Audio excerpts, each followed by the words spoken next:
In October of 1981, Andrew Fluegelman, a resident of California and owner of a book publishing company, acquired a brand new IBM PC, along with the programming tool BASIC and the spreadsheet program VisiCalc. By November, he was completely absorbed by BASIC, and before he even knew it, he'd created the first version of a communications application to swap drafts with his co-author back and forth. It was called PC Talk.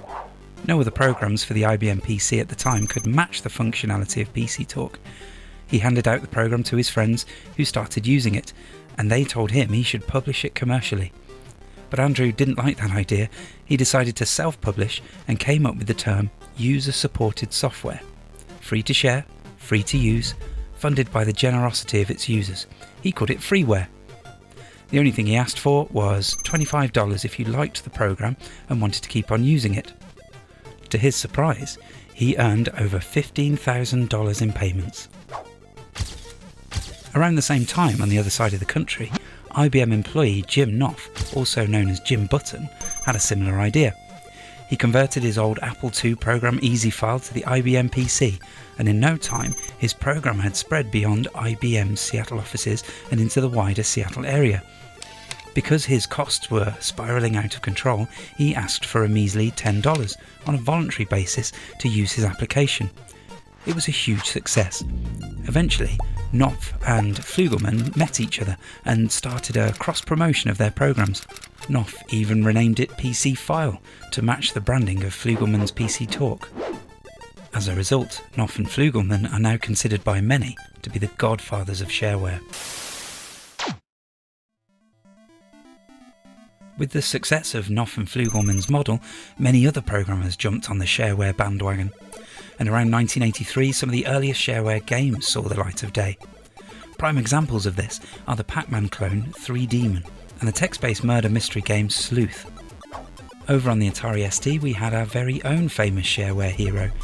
In 1991, a talented young programmer from Reading named Jeff Minter released a Robotron clone called Llamatron 2112 as shareware after being dismissed by several publishers. It became a huge hit. A lot of other programmers followed in the footsteps of this bedroom coding pioneer, but sadly, nearly all of them failed financially. Most old-school gamers today probably know the term shareware because of the Apogee model. Developer Scott Miller had the idea of breaking a game into 3 episodes and releasing one of them for free. Examples are Apogee's own Commander Keen series or ID Software's Wolfenstein and Doom games. But in 1992, when every ST fan was crying about LucasArts and Sierra abandoning the Atari ST, one man decided to create his own adventure game. Following his idol, the aforementioned legend Jeff Minter, he decided to release it as shareware. And who would have thought that the main character, some old codger in a wheelchair, would become a cult icon, stretching even beyond the borders of the Atari ST universe? People, this is the beautiful success story of Ian Scott and his Grandad series of games.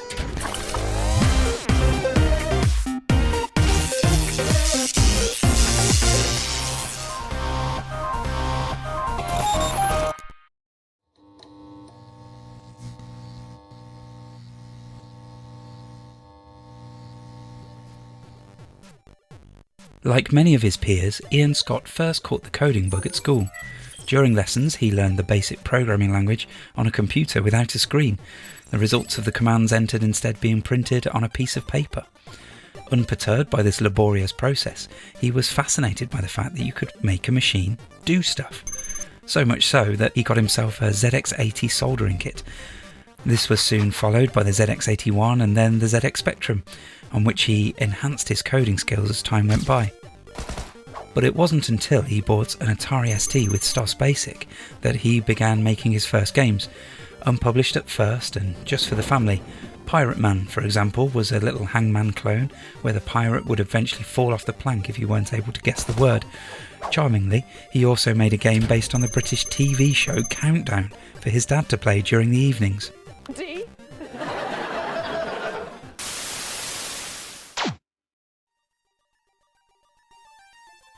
By the beginning of the 90s, Ian started endeavours to make something more substantial.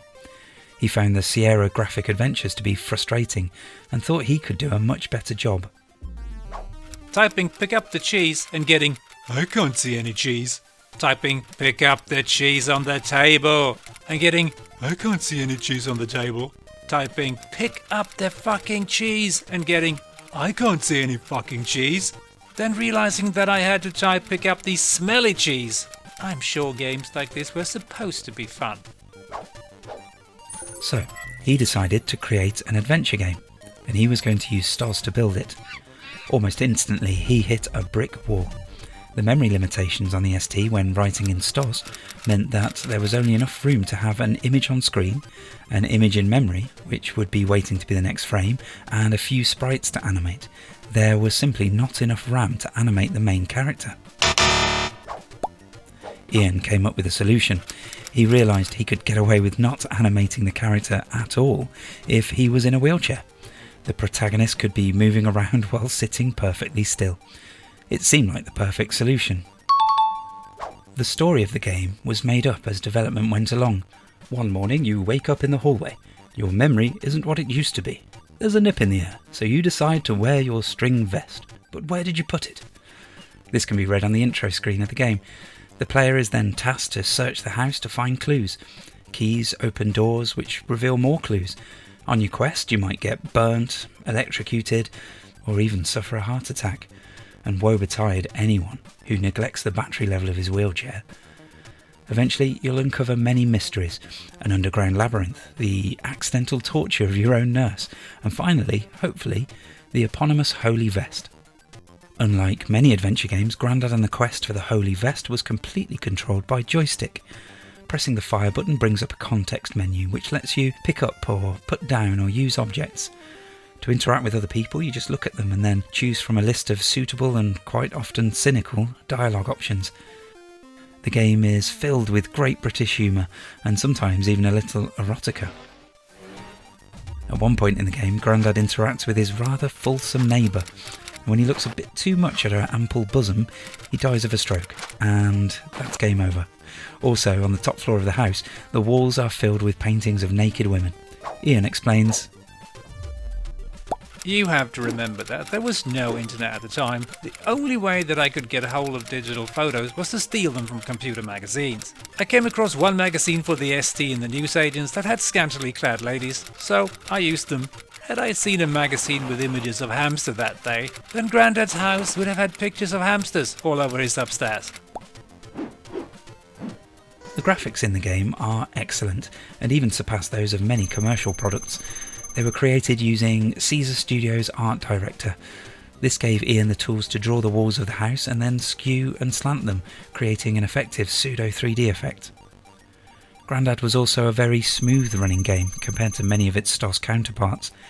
Ian had found a routine written in machine code in a computer magazine that could change the physical address of memory. He used this routine to point to the background screen and make that become the screen memory, which is what you see on the actual screen. He would then go about building the next frame in the background and then use this routine again to make it display instantly. Remember, this was in late 1991, early 92. Neither the MISTI or the Missing Link extensions for STOS, which had similar functions for speeding up the graphics, had been published yet. When the game was finished, Ian needed a company name. Jeff Minter was an inspiration to Ian on so many levels, so why not naming conventions too? Jeff had Llamas and Llamasoft. Ian had Grandad and Grandadsoft. Similarly to Minter, he also decided to try and release the game as shareware, but instead of releasing the complete game for free, Ian chose to incentivise the players by requiring a registration code after you finished a third of the game. It was triggered at the entrance of the underground tunnel section. In exchange for a £5 fee, you'd receive a code that you could use on the keypad of the door, granting access to the maze. Soon after its release, the game got picked up by Jake Bain from Scotland, who owned the Caledonia PD library. Jake absolutely loved the game and wanted to help with its distribution. He sent out copies to all the major ST magazines. Grandad received amazing reviews everywhere and was even dubbed the best PD game ever by some. Some called it Secret of Monkey Island but with British humour. The only minor complaint was the furiously difficult maze section, which many found impassable without first making a physical map. This was done on purpose, as Ian wanted to give the people who paid their £5 something substantial to get their teeth into, and increase the longevity of the game. After the game received an ST Format Gold Award in issue 39, Ian would come home from work every day and there'd be a pile of letters waiting for him with £5 cheques in them. My mum and dad were very proud. They finally found out what I was doing in my bedroom all that time with the door shut. They were probably very relieved as well. Occasionally, he'd also receive an angry letter from a disgruntled parent who was upset at the game's crude humour being unsuitable for children. But Grandad was a hit, ultimately earning Ian more than £10,000. Not bad for an 18-year-old working out of a bedroom in his parents' house.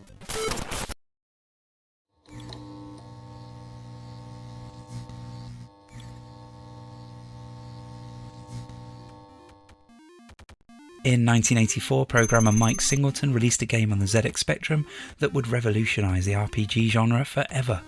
He had developed an innovative 3D effect which he called landscaping, a first-person perspective that would immerse the player into the game in a way never seen before. This strategy RPG was called The Lords of Midnight, and Ian had always been a big fan. In Lords, you played with 4 characters, and you had the option to recruit up to 28 other warriors to join in the quest to destroy Doomdark, the evil Witch King. You could either play the game as a straightforward adventure game or a war game, instead recruiting other lords and armies to storm the citadel of Doomdark. Ian was well motivated by the success of Grandad and wanted to release a new game. His next project would become the Glass Buttock of Tharg, and would be his humorous tribute to Mike Singleton's classic. The plot tells the tale of a queen who rules over a peaceful island. Unfortunately, she has an accident involving a goat, some soft cheese and an electric sander, which results in her left buttock being sliced off, and a glass prosthetic replacement is created for her. Long story short, the buttock is possessed, and after the queen's demise it seizes control and submits the island to a reign of terror. It's your job to break through the legions of bandits, conquer the castle in the north, and depose this nefarious Gluteus Maximus.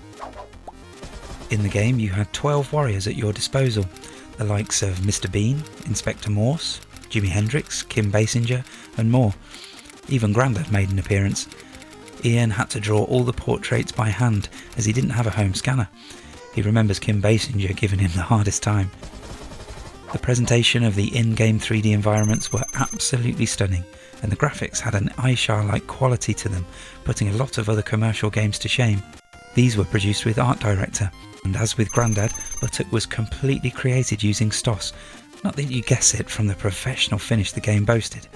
Again, Ian was asking for a £5 if you wanted to be able to complete the game and enter the northern part of the map. And again, in return for your cash, you would receive a code that would unlock it. The game was released at the beginning of 1993, and even though it was again heavily supported by Caledonia PDL and got great reviews, it never really took off. The Glass Buttock had a much simpler gameplay compared to the Lords of Midnight.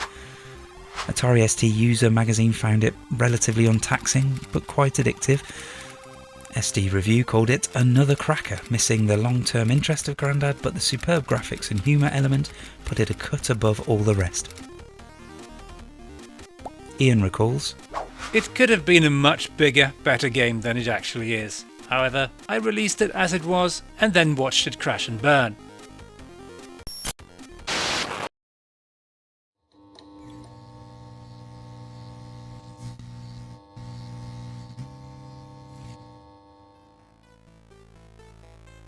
The sales of Glass Buttock were a disappointment, even though the game itself was pretty good. So Ian decided to immediately start working on a sequel to his first successful game, while there was still a bit of buzz around the Grandad character. Grandad 2 In Search of Sandwiches would become a much bigger project, and this was fairly easy to accomplish as it used most of the same code as the first game. All the nitty-gritty work was already done, allowing Ian to focus more on graphics, story and gameplay. This time around, our absent-minded hero has lost his sandwiches in Funland, an amusement park, and it's your job to help him find them. The scope of the game becomes instantly apparent when booting up the first of the 2 discs. You are treated with a Terminator 2 inspired animated intro in which Grandad swaps his wheelchair for a motor trike while losing his pants. It is hilarious. Once again, art directors' excellent tools made this possible. The crazy digital intro tune was created by Chris Pritchett and featured nice renditions of Grandad We Love You by Clive Dunn and Itsy Bitsy Teeny Weeny Yellow Polka Dot Bikini by Brian Hyland, and it immediately sets the tone.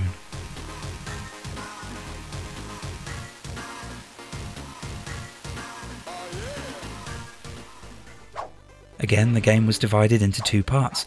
The first part was free to play and featured the complete town park area.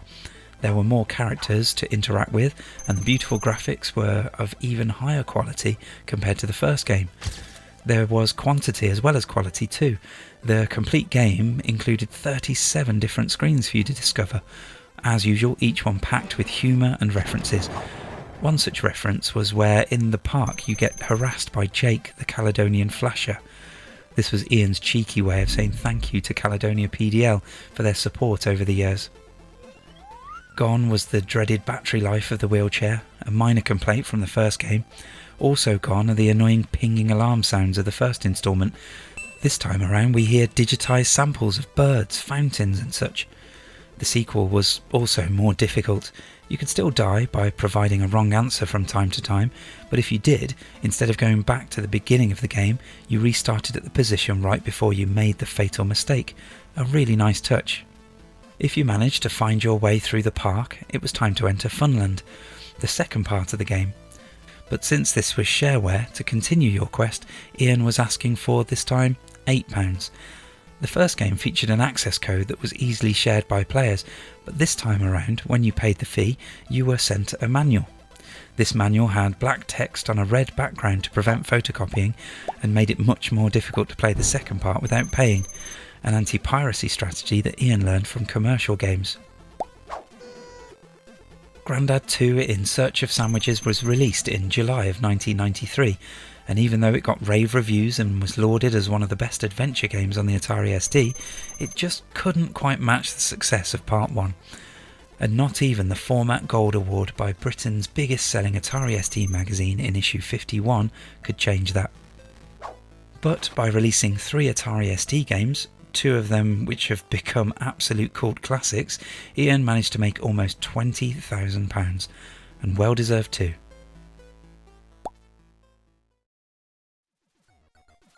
At the beginning of 1994, Caledonia PDL generously released the source code of Grandad 2.